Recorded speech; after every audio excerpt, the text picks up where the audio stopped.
Hi everyone, my name is Sam. So if you're new to this channel, please subscribe and hit that bell icon so you get notification every time I post a new video. Also, please like this video if it was helpful to you. So let's get started.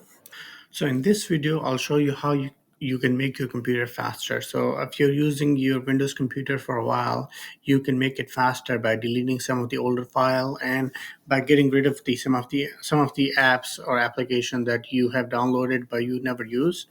So first we can go through the apps that you have never used. You can go to control panel. You just click in search bar control panel and then here you'll go to uninstall a program.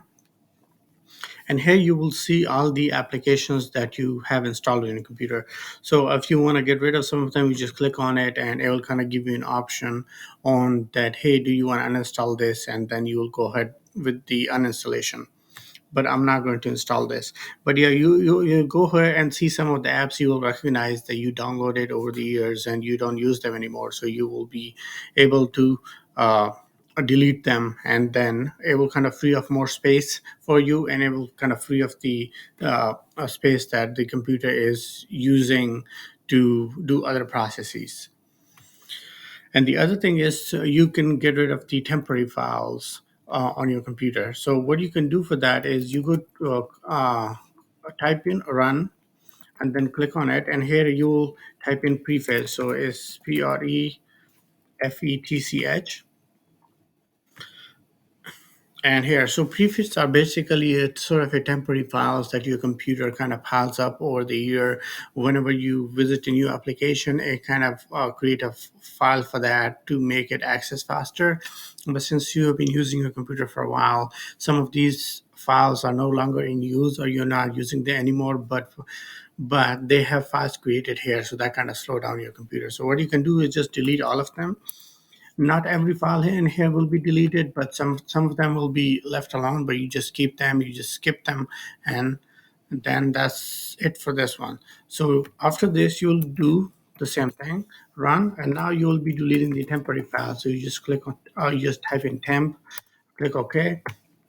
So now these are all the temporary files that you can delete. So again, same thing, control alt delete, and then do not ask well, do this for all the current items and then you skip it. So some of them will not be able to delete, so that's okay. We'll just skip those. Okay, and now the third time we'll do the same thing again, but now we'll just do percentage temp percentage again and then click OK. And now same thing, control alt delete. So now we'll click on this again, do all, well, do this for all the current item. I'll skip this and skip again. And this is it. This will make your computer faster if your computer is old and you have been using it for a while. And after this, you just go to recycle bin and then empty recycle bin, because all the files you deleted will be completely deleted from your computer. And this is it. This is it for this video. So if you like this, please subscribe and hit that like button. And I'll see you in the next video. Thank you for watching.